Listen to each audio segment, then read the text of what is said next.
उनसे भी तस्दीक होती थी कि कुछ न कुछ तो जरूर हुआ है। इमरान ने मेरी तफ्तीशी नजरों को महसूस करते हुए कहा, लगता है तापिर साहब अभी तुम्हारी पूरी तसल्ली नहीं हुई, पर हकीकत वही है जो मैंने बता दी है। मैं लड़ाई बढ़ाई कर सकता था, लेकिन इसमें काफी रिस्क था। मुझे यकीन है कि 1-2 दिन में ही हुक्म जी के अधिकार है कहीं न कहीं से गाड़ी बरामद करने के। यहाँ कोई ऐसा कबायली इलाका तो है नहीं जहाँ ले जाकर गाड़ी का मुद्दा गायब कर दिया जाए। मैनेजर मदन लाल बोला, खैर इस लिहाज से तो तुमने वाकई अक्लमंदी की है कि गाड़ी के लिए कोई बड़ा खतरा मोल ना ही लिया। फाइस इलाके में इस तरह की कुछ वारदातें पहले भी हुई हैं। राजनों की 2-3 टोलियां हैं जो ऐसे काम करती रहती हैं, लेकिन आमतौर पर इनकी वारदात पकड़ी जाती है। इस दौरान में शाही मुहावजों का एक लंबा तिरंगा इंचार्ज अस्पताल पहुंच गया। उसने इमरान की खैर खैरियत दरियाफ्त की, फिर उसे वाकये की तफसील जानने में मसरूफ हो गया। इसी रोज शाम को इतला मिली कि जरगां की जेल में जबरदस्त बलवा हुआ है। कैदियों ने जेल तोड़ने की कोशिश की है। जेल की इंतजामिया ने पहले हवाई और फिर सीधी फायरिंग की है। इस फायरिंग के नतीजे में कमोपेश 8 कैदी हलाक और दर्जनों जख्मी हो गए हैं। ताकत के बेरहमाना इस्तेमाल के बाद इंतजामिया कैदियों को वापस बैरकों में बंद करने में कामयाब हो गई है, मगर कशीदगी बरकरार है। 1.5-2 घंटे बाद इमरान इस सिलसिले में पूरी तफसीलात लेकर आ गया। उसने बताया, इस वाक़े की वजह वही वाल चाकिंग बनी है जिसमें कैदियों को जज की शिकस्त और मौत की मुबारकबाद दी गई थी। जेल हुकाम ने इस सिलसिले में 5-6 अफराद को गिरफ्तार किया था। पता चला है कि बाद में इनमें से 4 कैदियों को टीका लगाकर मार दिया गया है। कैसा टीका, मैं हैरान रह गया। वही जो एक दफा हमारी मैडम सफूरा हमें लगाने लगी थी। उसने सारी तफसील बताई थी तुम्हें। वो दर्द का टीका है, लेकिन दर्द दूर करने वाला नहीं, दर्द शुरू करने वाला है। मुझे सारी तफसीलात याद आ गई। वो सबसे मायल मोहलिक तवाज जिसके बारे में मैडम ने बताया था कि यह बंदे को मछली की तरह तड़पाती है और उसकी दूसरी डोज इसे जिंदगी की सरहद पार करा देती है। मैडम के मुताबिक जरगाह में सूली की सजा के बाद यह दूसरी बड़ी सजा थी, और यह सजा 4 अफराद को सिर्फ इस बिना पर दी गई थी कि उन्होंने अपने बेरहम सयाद की मौत पर इत्मीनान और खुशी का इजहार किया था। इमरान ने बताया, ठीक है कि सजा वाली खबर फैली तो कैदी मुश्तिल हो गए। उन्होंने गार्ड्स की वर्दियां फाड़ी, उन्हें मारा पीटा और कोठरियों में बंद कर दिया। वह शायद जेल तोड़ने ही में कामयाब हो जाते, मगर जबरदस्त फायरिंग ने उन्हें बेबस कर दिया। अब जेल हुकाम ने 100 के करीब कैदियों को पकड़ लिया है। कहा जा रहा है कि इनमें से 30-40 कैदियों को मिसाली सजा दी जाएगी ताकि बाकियों की इबरत हो। मिसाली सजा से क्या मतलब? इसहाक वाली सजा, सरेआम सूली पर टांग कर हड्डियों का चूरा और फिर मौत। इमरान ने सपाट लहजे में कहा, कोई कानून भी लागू होता है यहाँ, या जो कुछ हुक्म जी के दिमाग में आए वही कानून है? मैंने कहा, हुक्म जी का तो नाम ही हुक्म है। वो हुक्म सादर नहीं करेगा तो क्या गंगू तेली करेगा। लेकिन यह बात सही है कि इस तरह की हकमियत बगावत को जन्म देती है, और यही कुछ यहाँ हो रहा है। पकड़े जाने वाले ज्यादातर मुसलमान ही हैं। मुझे यकीन है कि 1 आध दिन में नल पानी से भी कोई गर्मा गर्म खबर आ जाएगी। इससे पहले भी जरगाह और नल पानी में इसी वजह से टकराव होते होते रह गया। जहाज गोरा की जेल में अनवर खान का साथ देने वाले कई कैदियों को सरेआम सूली चढ़ाया गया था। लगता है कि हालात फिर कशीदा हो रहे हैं। क्या यह बेहतर नहीं कि हम किसी गड़बड़ से पहले ही यहाँ से निकल जाएं? मैंने पूछा। इमरान बोला, कल मैडम सफूरा तुम्हारे डॉक्टर से बात कर रही थी। वो कह रहा था कि तुम्हें कम से कम 10 दिन और बेड रेस्ट करना होगा, लेकिन मेरा ख्याल है कि अगर तुम अपने आप को बेहतर बताओ और जरा चल फिर कर दिखाओ तो हो सकता है कि 4-5 रोज में ही छुट्टी मिल जाए। मुझे लगता है कि मैं अब सफर कर सकता हूँ। मैंने बिस्तर से उठकर चंद कदम कमरे के अंदर चहलकदमी की। तुम्हारे चेहरे से लग रहा है कि तुम्हें दर्द हो रहा है। दर्द तो अब अपना इश्क है यार, इसकी कोई परेशानी नहीं है, मगर कुछ और बातें जरूर फिक्रमंद करती है। इमरान ने सिगरेट सुलगाते हुए पूछा। मैंने दाएं बाएं देखकर धीमी आवाज में कहा, क्या तुम समझते हो कि हुक्म जी और इसके हजारों बेरहम हरकारे हमें हमीदा समेत यहाँ से निकल जाने देंगे? ये बात वाकई सोचने की है। इमरान ने ठंडी सांस ली। बज़ाहिर तो यही लग रहा है कि पंडित महाराज ने यहाँ इंसाफ का झंडा थामा हुआ है।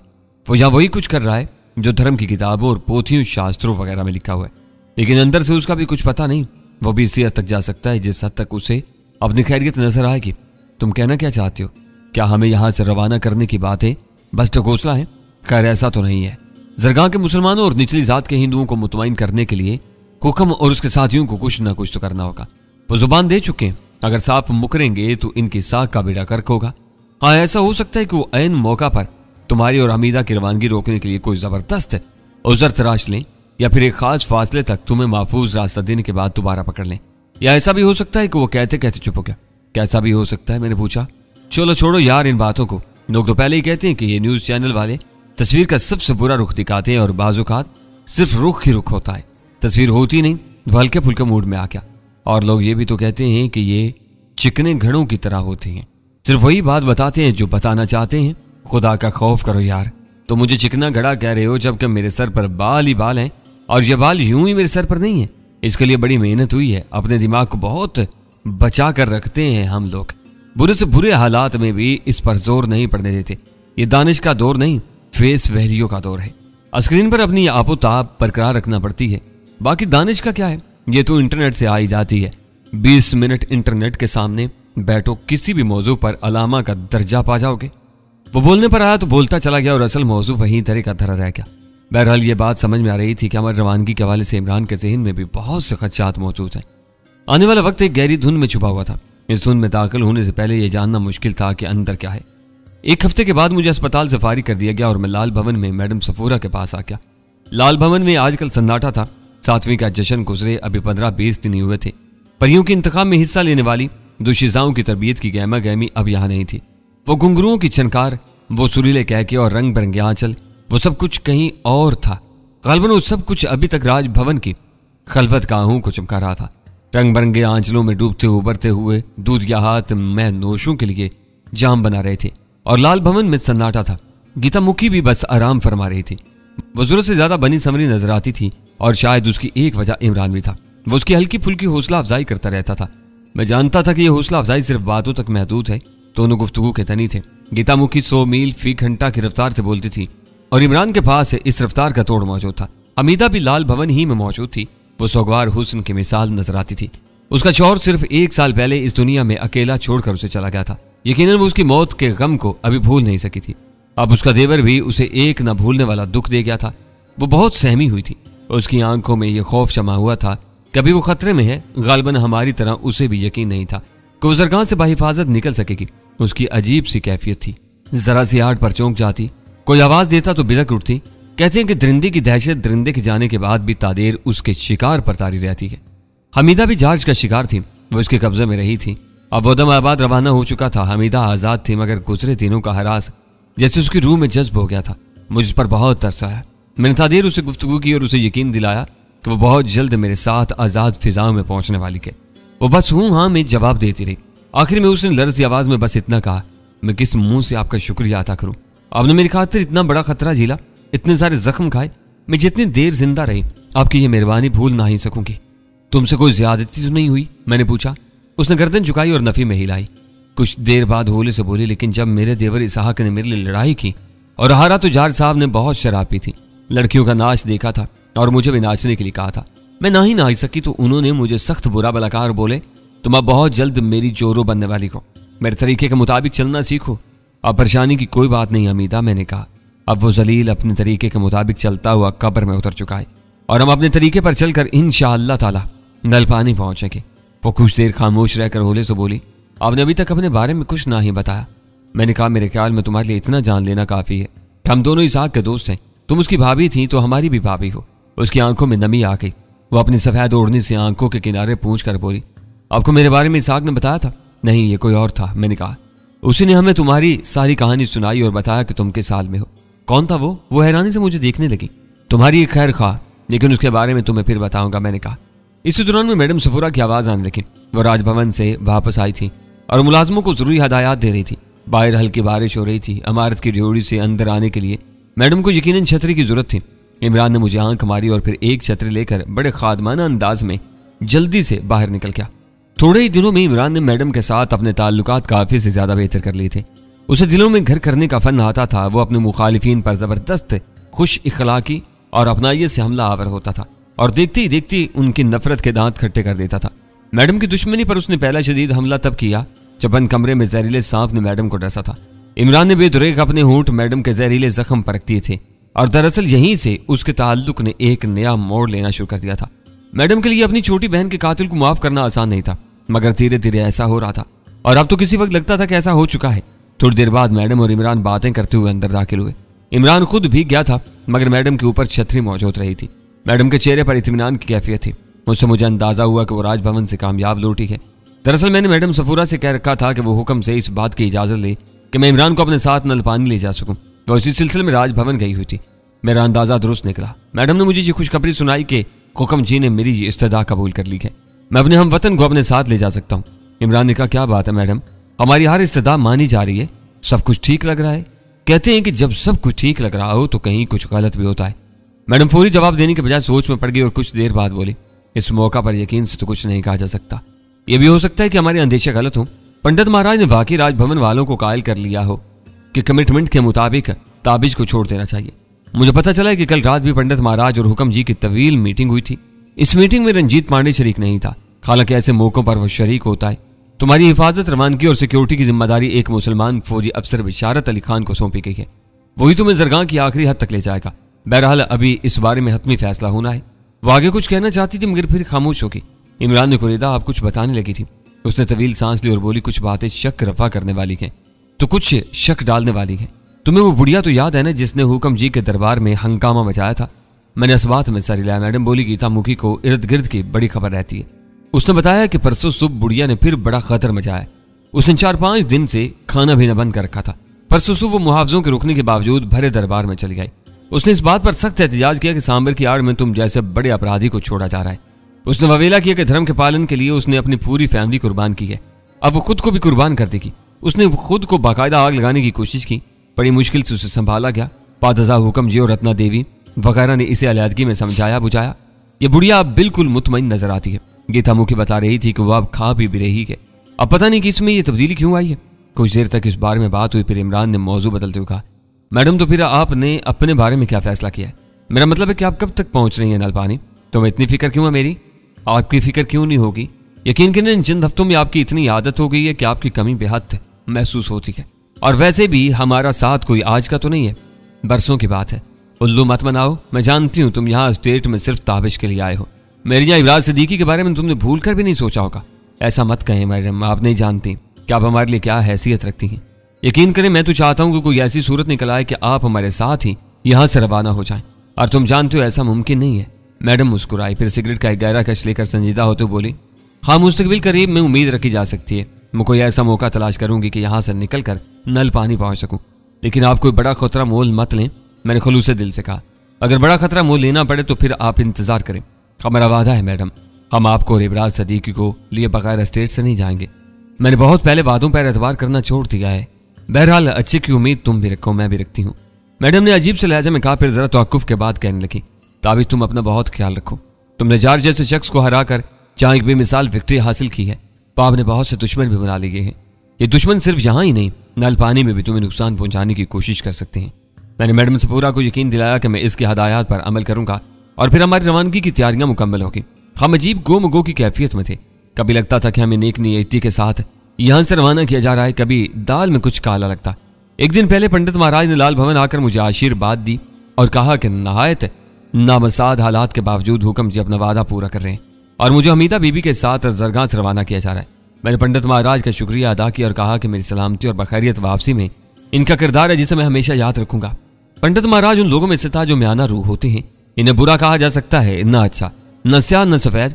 इनमें इंसानी खूबियां और खामियां एक अजीब इम्तिजाज के साथ मौजूद होती हैं। रवानगी से एक रात पहले मैंने लाल भवन के एक कमरे में अच्छी मंजर देखा। इमरान और मैं साथ साथ ही फर्श पर सोए थे। रात के वक्त मेरी आंख खुली तो इमरान मौजूद नहीं था। मैंने उठकर इधर उधर देखा, दरवाजे के हैंडल को घुमाया, वो लॉक नहीं था। इसका मतलब था कि इमरान बाहर निकला है। मैंने बाहर निकलकर राजदारी में झांका। आखिरी सिरे पर जहां लड़कियों की ट्रेनर गीता मुखी का कमरा था, रोशनी नजर आ रही थी। मैं दबे पांव दरवाजे तक पहुंचा, की होल से आंख लगाई। अंदर नाइट बल्ब की रोशनी थी। शुरू में कुछ दिखाई नहीं दिया, फिर कमरे के अंदर हरकत हुई और कुछ कितमजी से मैं इमरान और गीता मुखी को देखने में कामयाब रहा। गीता मुखी की जवानी ढल रही थी और साथ ही उसका लोचदार जिस्म भी। वो ज्यादा खुश शक्ल भी नहीं थी, बस इसका फन और रक्स में इसकी महारत थी जिसकी वजह से उसकी कदर थी। लड़कियों के उस्ताद की हैसियत से वो अच्छी खासी तनख्वाह पाती थी। सरगाह के ख्वास से उसके ताल्लुकात थे। इमरान उससे दिल लगी करता रहता था, लेकिन ये मैंने कभी सोचा भी नहीं था कि मैं इमरान जैसा वजीह स्मार्ट शख्स को गीता जैसी थकी हुई औरत के इतना करीब पाऊंगा। मैंने उसे इमरान के बिल्कुल पास खड़े होकर बातें करते देखा। फिर वो अजीब जज्बाती अंदाज में इमरान के गले लगे और इमरान के रुखसार का बोसा लिया। ये काफी तवील बोसा साबित हुआ। इस दौरान में उसने इमरान को अपनी बाहों में ले लिया। इमरान ने भी अपनी बाहें उसका गिर्द हमायल कर थी। इमरान के रुखसार के बाद उसके होंठों की बारी आई। उसके साथ पेवस्त सी होगी। वो करीबन निस्फ मिनट तक उस तरह खड़े रहे, फिर वो लाल भभूका चेहरे के साथ इमरान से अलहदा होगी। मैंने अंदाजा लगाया कि इमरान बाहर आना चाह रहा है। मैं जल्दी से हट गया और वापस कमरे में पहुंचकर फर्शी बिस्तर पर दराज हो गया। 1-2 मिनट बाद इमरान भी वापस आ गया। उसने खोजी नजरों से मुझे देखा, जैसे अंदाजा लगाने की कोशिश कर रहा हो कि मैं जाग तो नहीं रहा। पता नहीं कि उसका शक रफा हुआ या नहीं। बहरहाल वो खामोशी से लेट गया। मैंने भी खामोश रहना बेहतर समझा। वो अपनी तर्ज का अनोखा बंदा था, उसकी किसी भी बात को समझना आसान नहीं था। अगले रोज अलल सुबह हम लाल भवन से रवाना हो गए। सर्दी का जोर कम होता जा रहा था। ये एक चमकीला दिन था, हल्की हवा चल रही थी। दरगाह के मंदिरों और गिरजों के कलश धूप में चमक रहे थे। राजभवन की अजीम शान इमारत की बुलंदियां भी लिश्कारे मार रही थीं। इस अजीम शान इमारत में चंद हफ्ते पहले हम दोनों ने नज़ुल किया था और मारधाड़ के मौसम का आगाज हुआ था। यहाँ पर भरे दरबार में हुक्म जी और इमरान के दरमियान यादगार मुकालमा हुआ था, जिसमें इमरान ने फतेह पाई थी। यहीं पर 7वीं का जश्न बरपा हुआ था और रंग बू का सैलाब आया था। यहाँ पर मेरे और जॉर्ज गोरा के दरमियान यादगार मुकाबला हुआ और जॉर्ज गोरा इस संगीन गलती के सबब रामपुरी चाकू का शिकार हुआ। जरगाह हद निगाह तक हमारे सामने फैला हुआ था और उसकी सारी खूबियों और खामियों समेत हम इसे छोड़कर जा रहे थे। इसकी सारी खूबसूरतियां और बदसूरतियां, सारी मोहब्बतें और नफरतें हमसे जुदा हो रही थी। लेकिन क्या हम वाकई जा रहे थे? इस बारे में वसूख से कुछ नहीं कहा जा सकता था। मैं, हमीदा और इमरान एक बंद घोड़ा गाड़ी में सवार थे। मैनेजर मदन भी हमारे साथ था। इस घोड़ा गाड़ी को चारों तरफ से मुसल्ला गार्ड्स ने घेरा हुआ था। एक और घोड़ा गाड़ी भी नजर आ रही थी। मैनेजर मदन ने बताया कि इसमें पंडित महाराज का एक नुमाइंदा है और दरबार के 1-2 ओहदेदार हैं। मैडम सफूरा ने बताया था कि हमारी रवानगी को राज रखा जा रहा है। इसके बावजूद हमें अंदाजा हुआ कि मुसल्ला गार्ड्स के हिसार से आगे बहुत से आम लोग भी मौजूद हैं। इनमें हमारे हमायती थे और मुखालिफ भी। बहरहाल हमायतियों की तादाद ज्यादा महसूस होती थी। इनके नारे हम तक पहुंच रहे थे। दूसरी तरफ मुखालफाना नारों की आवाजें भी हमारे कानों तक रसाई हासिल कर रही थी। मुखालफाना नारों का मफहूम यह था कि मैं अपराधी हूं, मेरी जगह नल पानी नहीं, इस दरगाह की जेल है।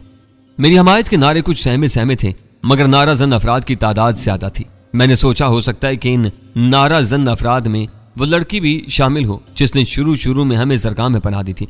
इसका नाम वजंती था। हम इत्तेफाकन इसके घर में घुसे थे। वो हमीदा की सहेली निकली थी और इसी ने हमें हमीदा की मुसीबत से सबसे पहले आगाह किया था। मैंने तसव्वुर की आंख से देखा कि रिटायर्ड फौजी एहलकार की वो खुश बातन लड़की भी हमें अलविदा कहने वालों में शामिल है और अपनी सहेली की रहाई की खुशी इसकी आंखों में आंसू बनकर चमक रही है। मैंने दिल ही दिल में कहा, वजंती, अगर तू हमें देख रही है तो जान ले कि हमने यहाँ तक अपना वादा पूरा किया। इसहाक के बेरहम कातिल को जहन्नुम वासिल किया और तेरी सहेली को राहत दिलाई। अब आगे क्या होना है ये हम नहीं जानते। इंसान का काम कोशिश है और वह हम कर रहे हैं। हमारे सिक्योरिटी गार्ड्स का इंचार्ज वही बशारत अली खान नामी अफसर था। वह अपने चितकबरे घोड़े पर सवार हमारी घोड़ा गाड़ी के बिल्कुल साथ जुड़ा खड़ा था। उसकी शख्सियत मुतासिर कुन थी। मुसल्ला गार्ड्स के हक़ में मेरी निगाह एक और शख्स पर पड़ी। यह रंजीत पांडे था। हमारी इतला के मुताबिक वो हमारे साथ नहीं जा रहा था। शायद वो हमारी रवानगी का नजारा करने के लिए यहाँ मौजूद था। उसका सांवला चेहरा तमतमाया हुआ था, आंखों में नफरत की सुर्खी थी। जॉर्ज की शिकस्त ने जहां हमारे और बहुत से बदख्वाहों को गहरी मायूसी में धकेला था, वह रंजीत पांडे के गैज़ो गज़ब की कमर भी तोड़ कर रखती थी। सांबर मुकाबले के बाद से रंजीत पांडे एक बार भी मेरे सामने नहीं आया था। अब भी वो घोड़ा गाड़ी से काफी फासले पर खड़ा था। हमें अलविदा करने वालों में गीता मुखी भी शामिल थी। वो मैडम सफूरा के अक्कम में खड़ी थी। मैं जब से यहाँ आया था गीता मुखी को बातें करते ही देखा था। आज वो पहली बार गुमसुम नजर आई। घोड़ा गाड़ी हरकत में आई तो उसने भी अलविदाई अंदाज में हमारी तरफ हाथ हिलाया, मगर मुझे लगा कि उसने यह हाथ सिर्फ इमरान के लिए हिलाया है। नलपानी की तरफ हमारा सफर शुरू हुआ। मैनेजर मदन ने हमें बताया यहाँ से करीबन 60 किलोमीटर की दूरी पर वो जगह है जिसे जोड़ा टीले कहा जाता है। ये दरअसल 2 टीले हैं जहां पर जरगाह की हद खत्म हो जावत है। इन टीलों के पास से गुजरने वाले एक बरसाती नाले को हम जरगाह की सरहद भी कह सकते हैं। आप लोगों के साथ जो गार्ड्स जा रहे हैं वो आपको इस सरहद तक पहुंचाने के जिम्मेदार हैं। इससे आगे आप खुद सफर करेंगे इसी घोड़ा गाड़ी पर? मैंने पूछा। नहीं जी, आगे कुछ दुश्वार रास्ते भी हैं जहां घोड़ा गाड़ी के लिए चलना मुश्किल होगा। आपको घोड़े दे दिए जाएंगे, 2 दिन का राशन दिया जाएगा। अपनी रक्षा के लिए आपको दूर मार राइफलें भी मुहैया की जाएंगी। इसके बाद हम जाने और हमारा काम। इमरान ने लुकमा दिया। हाँ पंडित महाराज के फैसले के मुताबिक इसके बाद आपको खुद ही सफर करना होगा। सुनहरी धूप हद्दे निगाह तक फैली हुई थी। गाड़ी के अंदर भी खुशगवार हरारत मौजूद रही थी। सफर में लगने वाले धचकों की वजह से मेरी मुतासरा पसली में बार बार दर्द की लहर उठती थी, मगर ये काबिल बर्दाश्त दर्द था। हमीदा बदस्तूर सहमी बैठी थी, किसी ऐसी चिड़िया की तरह जिस पर खूंखार रुकाब की दहशत ने सख्ता तारी कर रखा हो। शायद उसे अभी तक भरोसा नहीं हो रहा था कि उसे जॉर्ज गोरा जैसे शख्स से छुड़ा दिया गया है और अब वो आजाद फिजाओं में पहुंचने वाली के। एक जगह दरख्तों के दरमियान एक कुदरती चश्मे के करीब रुककर हमने दोपहर का खाना खाया और हमारा सफर फिर से शुरू हुआ। इमरान अपनी पुरमज़ा बातों से इस तनाव को कम करने की कामयाब कोशिश कर रहा था जो सफर के आगाज से हमारे अंदर मौजूद थे। दोपहर के वक्त हम इस खास मकाम तक पहुंच गए जिसे जोड़ा टीले कहा जाता था। चंद हफ्ते पहले जब मैं और इमरान सब्जियों से लदी हुई घोड़ा गाड़ी के साथ देहातियों के रूप में जरगाह पहुंचे तो तभी ये जुड़वा टीले हमारी निगाहों से गुजरे थे। ताहम इस वक्त हमें मालूम नहीं था कि यहाँ से जरगाह की हद शुरू हो जाती है। जिस बरसाती नाले का मदन ने जिक्र किया था वो बिल्कुल खुश्क था। उसकी गहराई भी मामूली सी थी। उसके किनारे हमें जंगली जानवरों के पांव के निशानात नजर आए। झाड़ियों की हालत और दरख्तों की शिकस्त तो एक थे। अंदाजा होता था कि पालतू हाथी भी यहाँ से गुजरते रहते हैं। एक मकाम पर हमारा काफिला रुक गया। पंडित महाराज की नुमाइंदगी एक छोटे कद का स्याही माइल पंडित कर रहा था। उसके सर पर लंबी बोदी और गले में निस्फ दर्जन मालाएं थी। हम घोड़ा गाड़ी से उतरे। पंडित ने हमें आशीर्वाद दी। सिक्योरिटी के इंचार्ज फौजी अफसर बिशारत अली ने हमें बताया कि यहाँ पर इनकी जिम्मेदारी खत्म हो जाती है, अब आगे हम खुद ही सफर करेंगे। इसने 2 राइफलें और एमुनेशन के 2 छोटे बैग हमारे हवाले कर दिए। 6 सेहतमंद घोड़े हमारे लिए तैयार खड़े थे। ये ताज़ा दम घोड़े पहले से यहाँ मौजूद थे। बिशारत ने निशानदेही करते हुए कहा, ये 3 घोड़े आप तीनों की सवारी के लिए हैं। इस सफेद घोड़े पर आप लोगों का सामान और राशन वगैरह है। बाकी 2 घोड़े फालतू हैं, रास्ते में आपको इनकी जरूरत पड़ सकती है। पंडित ने कहा, भगवान से हमारी प्रार्थना है कि तुम लोगों का बाकी का सफर भी खैरियत से गुजरे। हमारे लायक कोई और सेवा हो तो हमें बता दो। ये गरम गरम दूध पत्ती मिल जाती तो क्या बात थी। इमरान ने सरगोशी की जो बस मैं ही सुन सका। तुम क्या कह रहे हो? पंडित ने इमरान से पूछा।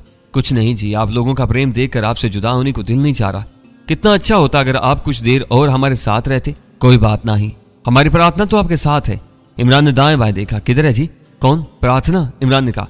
प्रार्थना का मतलब है कि इनकी दुआ हमारे साथ है। मैंने वजाहत की। ओह, मैं समझा पंडित जी अपनी सुंदर बेटी की बात कर रहे हैं।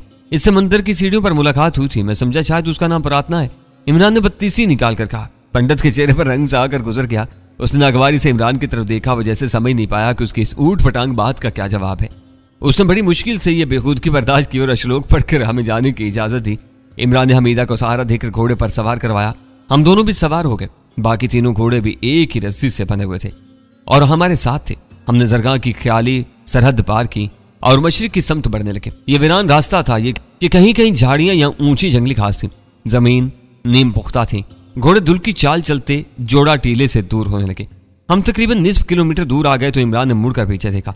हमें रुखसत करने वाले अब एक स्याह लकीर की तरह नजर आ रहे थे। इमरान ने गहरी सांस लेते हुए कहा, तुम्हें पता है ताबी, ये लोग हमें बड़ी गर्म दूध पत्ती पिलाने वाले हैं। क्या मतलब? यार, दूध पत्ती का मतलब दूध पत्ती होता है और ये इतनी ज्यादा गर्म होगी कि अगर हमने पीने की बेएहतियाती की तो हमारे तालू जल जाएंगे और रोजे हशर तक ये सड़न कम नहीं होगी। मैंने चौंक कर उसे देखा। मेरे दिल की धड़कनें बढ़ गई थी। मैंने कहा, यार सीधी बात क्यों नहीं कर रहे हो? वो ड्रामाई अंदाज में बोला, इन लोगों ने हमें आज़ाद नहीं किया, बस छोड़ा है, वो भी थोड़ी देर के लिए। हाँ, मेरा ख्याल है इन सामने वाले दरख्तों तक पहुंचते पहुंचते सब कुछ है सामने आ जाएगा, लेकिन अभी तुम मुड़ कर ना देखना, बस इस तरह चलते रहो। इमरान ने सनसनाती आवाज में कहा। मेरे रगों में खून की गर्दिश तेज हो गई। हमने ये गुफ्तगू धीमे लहजे में की थी, फिर भी हमारे आगे जाती हुई हमीदा कुछ चौंक से गई। उसने मरी मरी आवाज में पूछा, क्या कोई खतरा भाई? नहीं, अभी तो नहीं है, लेकिन तुम्हें चौकस रहना है। मेरे बजाय इमरान ने जवाब दिया। एक राइफल मुझे दे दो। मैंने इमरान से कहा। कोई फायदा नहीं, ये काम नहीं करेंगी। इमरान ने पूरे यकीन से कहा। मेरी बेचैनी अरूज पर पहुंच गई। जो ही हम टुंड मुंड दरख्तों के एक झुंड के पास पहुंचे, इमरान ने मुड़ कर देखा। मैंने भी उसकी तकलीद की। मेरे जिस्म में सर्द लहर तोड़ के इमरान ठीक कह रहा था। दूर हमारे अक्कम में जोड़ा टीले के पास स्याह लकीर हरकत में आ चुकी थी। ये दरअसल वो दर्जनों मुसल्लह घुड़सवार थे जो हमारे मुहाफिज बनकर हमें यहाँ तक छोड़ने आए थे। अब वो आंधी की रफ्तार से हमारी तरफ बढ़ रहे थे। इसका मतलब था कि हमारा बदतरीन अंदेशा हकीकत का रूप धार गया है। ये लोग फिर से हमें पकड़ने के लिए आ रहे थे। ये मुनाफकत और रियाकारी की इंतहा थी। इन पंडितों पुजारियों की बेमिसाल धोखाधड़ी थी। पहले हमें छोड़कर अपने धर्म और अकीदों का मुंह बंद किया गया, फिर हमें दोबारा पकड़ने का जवाब ढूंढ लिया गया।